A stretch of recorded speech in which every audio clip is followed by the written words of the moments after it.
Coming up on CPTV, concerns from the airline industry forced Verizon and AT&T to delay the startup of their new 5G network yet again. CPHS students and faculty predict how future generations 100 years from now will perceive our generation's response to the COVID-19 pandemic. And the girls' basketball team ends their regular season with a pretty remarkable feat. CPTV is up next.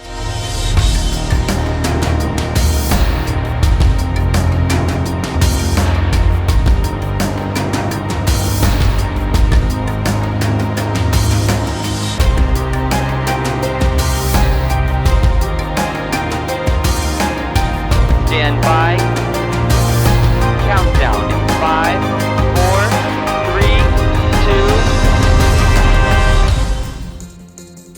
3, 2. Hi, I'm Chris Glaw. And I'm Claire Patina. Welcome to CPTV. Rocco Jan will have your 5-day weather forecast, and Eddie Finn will bring us CP Sports highlights. Here's what's happening at Crown Point High School.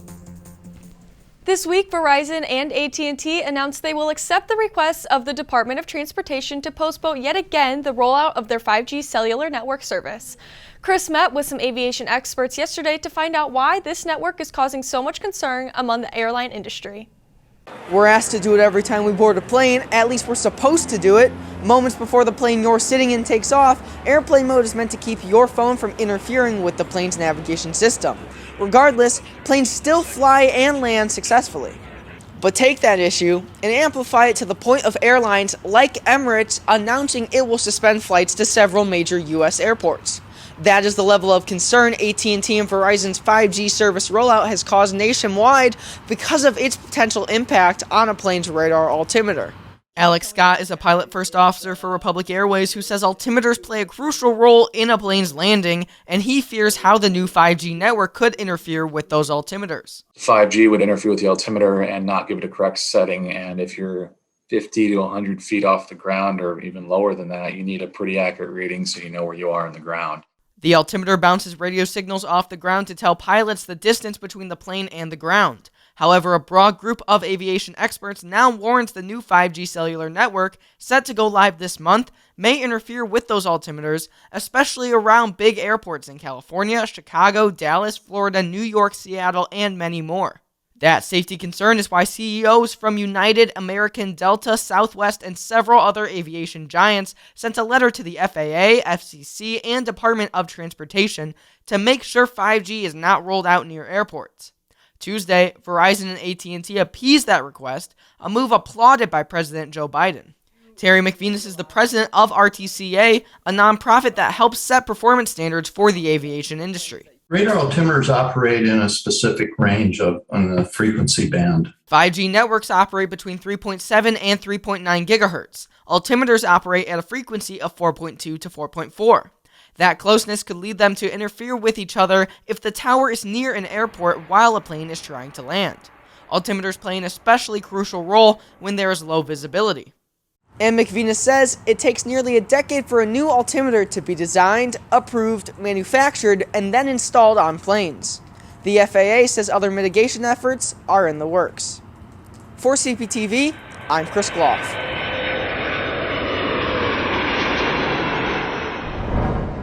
Over 100 years ago, the influenza pandemic of 1918 was the global health crisis that constantly dominated international news headlines and influenced the societal norms of the day. Over a century later, where we are in the midst of our generation's own similar global health crisis with the COVID-19 pandemic, we are able to reflect back on the 1918 pandemic to see how previous generations responded to such a monumental tragedy. Ultimately, this begs the question, how will our generation be viewed 100 years from now? CPTV's Rocco Jan asked those who he thought would know best. When the COVID-19 pandemic first emerged nearly 2 years ago, the public and media alike were quick to draw parallels between this pandemic and the infamous influenza pandemic that raged across the globe more than 100 years ago. From where our generation stood at the moment, we found ourselves in a position where we could look back at the past in order to make some sort of sense of the present. As a result, the reality of this trend got us thinking, what kind of paths will a post-COVID society lead today's young people on, and what will future generations eventually say about us 100 years from now? We first approached CPHS guidance counselor Kim Swan for her take on the mental health obstacles that the pandemic has presented and how those obstacles will affect future perspectives on mental health overall. Mental health right now is really at the forefront of society, but then the pandemic really exacerbated it. So I think that we are learning tools, we're learning about resiliency, we're learning how to get through tough times, to prevail. And I'm hopeful that 100 years from now we'll have more tools to help address mental health, because I think it's been, really underestimated with the human condition. When combined with the opinions of today's medical experts, Swan's comments indicate that tomorrow's academic minds could potentially view our current solutions to COVID-related mental health crises as ones that could have been implemented more thoroughly. However, like Swan, some say that the hardships of the pandemic could actually end up being catalysts that will make future generations stronger mentally and when it comes to interacting with technology.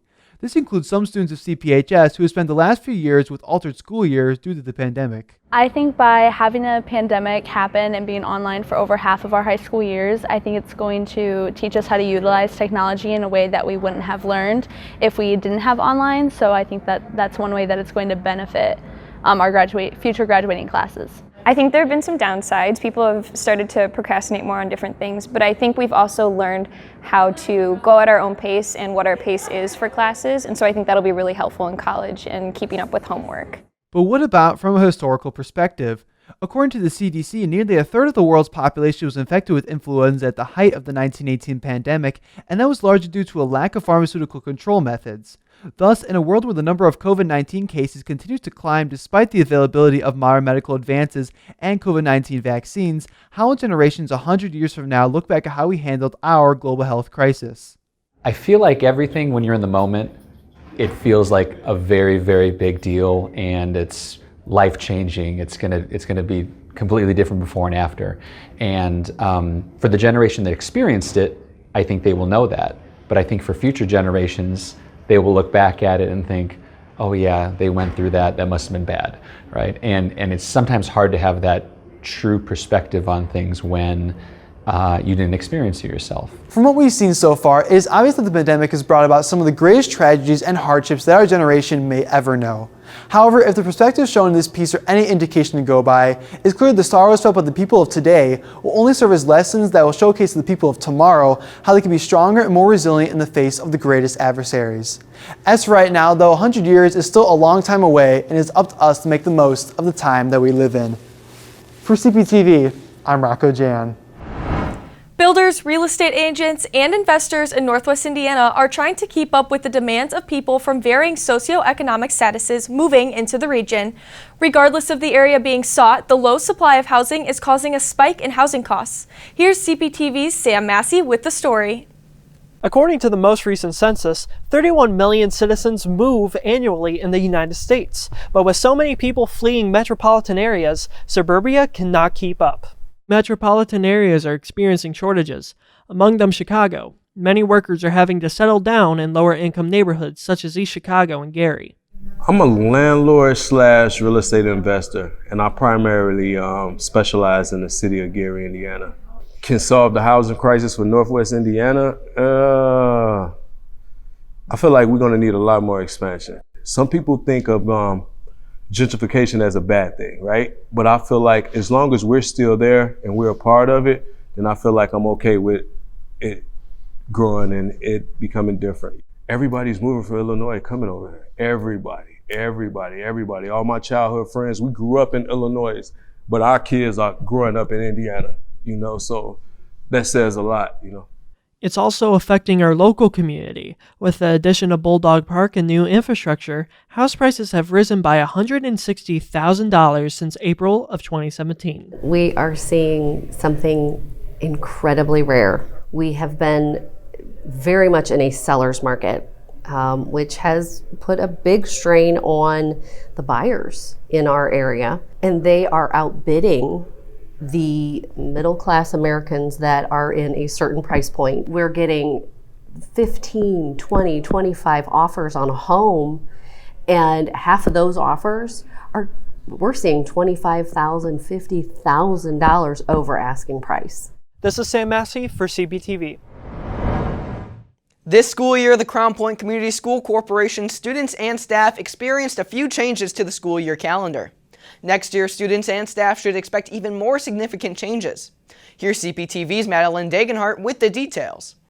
The beginning of next school year may be a rude awakening to some students, with summer break being almost 2 weeks shorter than normal, with school starting on August 10th. However, this early start will allow the second semester to end before Memorial Day. Because of this significant change, the start of the 2022-2023 school year will interfere with the annual Lake County Fair, which will cause students involved in the fair to have to make adjustments during the school day. We're excited, as always, to have our students involved in extracurricular activities here in Crown Point. We think that we're going to be able to work with our individual families that have students involved in the fair like we would in other activities that might be involved in either during or after school hours.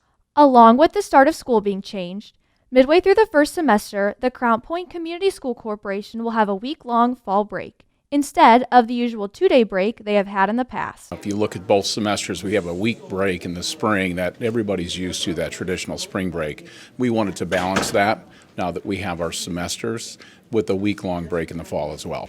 At the end of the day, students and staff must adapt to all the changes that next school year will bring, while enjoying an extra long break and getting out of school much earlier than usual.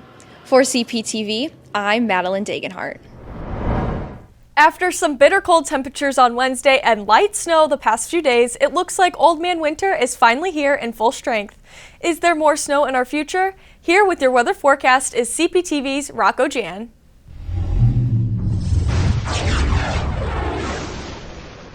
After an e-learning day Wednesday due to the cold, followed by snow yesterday and today, it's safe to say that winter is definitely here, and there's talk of heavy snow next week, but more on that in a bit. Here's a look at what to expect for today. The lake effect snow flurries we're having now should end by about lunchtime, which would then allow some sunshine to come through. Our high today will be right around 27 degrees before the clouds roll back in this evening, and looking ahead to this weekend and the beginning of next week, tomorrow we'll see sunny skies with a high around 23 and the low dipping down to 8. Sunday will be sunny in the morning with clouds and snow developing in the afternoon. There will be some lake effect snow showers closer to the lake, but we shouldn't see any snow here in CP. For the beginning of next week, Monday will continue to be cloudy with a high of 33 and a low of 23. Tuesday will start off sunny and warm with highs reaching the lower 40s, and then this is what some of the models are starting to show. Around 8 o'clock in the evening, we'll get some rain and temperature will start to drop. The rain will turn to snow before midnight and pick up in intensity. This is heavy snow we're talking about, but how much? Well, some of these models are saying somewhere around a foot of snow over Wednesday and Thursday, but we'll keep tracking this potential storm and keep you posted. That's your 5-day weather forecast. Claire, Chris? Thanks, Rocco. We're starting to inch our way towards winter sports postseason play, but not before some big DAC matchups bring these regular seasons to a close. Here's Eddie Finn with your CP Sports Update. The girls basketball team faced Chesterton on Friday night in the first game of a girls-boys doubleheader. The Dogs started off strong and took a 21-1 first quarter lead and didn't slow down, creating chaos on the floor for Chesterton as they had no answer for CP's defense and went on to take the win 56-22. Jessica Carruthers led the team with 20 points and Lily Stoddard scored 14. The team is now 17-2 on the season and 6-0 in the DAC. This win means the senior class ends the final regular season never having lost a home game in any of their 4 years playing for CP basketball. You know, the biggest thing is we just wanted to start fast. We wanted to create as much chaos out on the floor by trapping and just rotating on the backside. We were able to get out in transition and get some fast break points and just really not let up throughout that first half. The girls currently sit at 17-2 on the season with sectional play starting next Friday at CP. The Chesterton boys basketball team, fresh off their #1 ranking in the state coaches poll and sitting atop the DAC at a perfect 13-0, came into CP Gym Friday night to face the Bulldogs, who've put together a nice little season themselves while having amassed a 10-3 record. Dogs kept it close early in the first quarter, but Chesterton went on a 6-0 run on their way to a 14-9 lead at the end of the first. As the game went on, the Trojans dominated the boards with 32 rebounds to CP's 9, double-teaming CP's junior guard and leading scorer AJ Lux, and forcing the Dogs to get points away from anyone other than Lux. Chesterton definitely showed why they're #1 in the state, holding CP's top scorer on the night, Connor Cotton, to 8 points and handing the Dogs the 55-29 loss. CP Girls Gymnastics broke a school record, earning 112.7 points in their win over Chesterton last weekend, and then one-upped themselves while taking on the #1 state-ranked Portage Indians Tuesday night at home. Led by sophomore Ellie Kieran with her career best floor performance score of 9.6 and the senior foursome of Danny Kamleiter, Michaela Neal, Lily Anderson, and Lily Stolb, the team grit through stellar performances one after another all night against the Indians.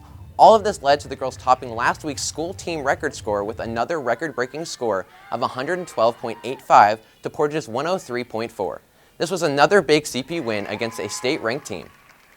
Feels really good. It just shows that all my hard work paid off, and after all my injuries and everything, it's just great to be back out and everything and just have a good year. Well, this is just a great start to the season. It's hard to believe that it's only January right now and we're already breaking records just pretty much right from the beginning. So we had a record-breaking night against Chesterton last week, where even our JV team beat Chesterton's varsity team. So I'm 16 kids deep. They're all so talented. And then to already break the record again just a week later against Portage feels fantastic. CP will most likely take over the #1 ranking when the new polls come out Monday as they prepare to travel to #4 LC next Thursday at 6. Last night, the boys and girls swim team both competed at Lowell High School.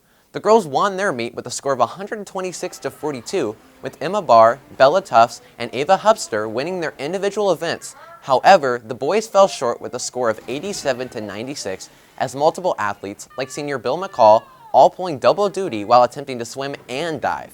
Colin Gingrich and Alex Kosick earned the most points for the boys in the 100 breaststroke and the 100 butterfly events, respectively. Diving and swimming, it's definitely a challenging experience, but I'm glad I'm doing it. It's for the boys, it's for the team. So it's definitely hard, especially with diving. I'm only practicing 2 times a week, going against guys that practice all the time. I think we're finally starting to see that our times are starting to get where we want them to be right before we have our conference meet. You know, sectionals is in about a month, so I think on the boys' side, we're trending in the right direction. Girls, we had a really strong DAC meet. I think when sectionals come around, we have a really good shot to send a few girls down to the state meet. So overall, I think that we had our fair share of successes this season. And that's it for sports. The CPHS Fashion Show makes its return on February 27th from 11 to 3 p.m. in the cafeteria. Since 2018, the Crown Point High School Fashion Club has presented a fashion show and vendor fair free of charge and open to the public. Student volunteers will model prom looks provided by various boutiques throughout NWI. Craft and prom supply vendors will have booths set up throughout the cafeteria. This is my first year doing the fashion show, and it's just for a really good cause. We're doing it for St. Jude's to raise money, and we pick a bunch of different boutiques that we're able to take their dresses and try them on and just go out in front of a bunch of people just trying to raise money. A silent auction will be held during the event, and among the items being auctioned off are a pair of prom tickets, a free tux rental from Louis' Tux Shop, and a certificate for Pink Boutique. And finally, Valentine's Day is quickly approaching, which means the CPHS Student Council will be hosting their annual Ring Pop sale. Each Ring Pop will cost you $2 and includes a message you can send to another student along with the pop. The sale will take place during all lunches February 7th through the 10th. Proceeds will go toward the Lurie Children's Hospital of Chicago. The ring pops and messages will be delivered to students before school on, you guessed it, Valentine's Day, Monday, February 14th. That's our news for today. Thanks for tuning in and being with us. If you are in a club, on a team, or participating in some type of extracurricular activity and would like us to promote your event, DM us on Twitter at CPTV Media. Remember, you can view all our past episodes on cptvmedia.com. You can also follow us on Twitter at CPTV Media or catch our show Quick Cut on Snapchat at CPTV_Quick Cut. For Rocco, Jan, Eddie Finn, and all of us here at CPTV, I'm Claire Patina. And I'm Chris Gloff. We'll see you next time. Take care.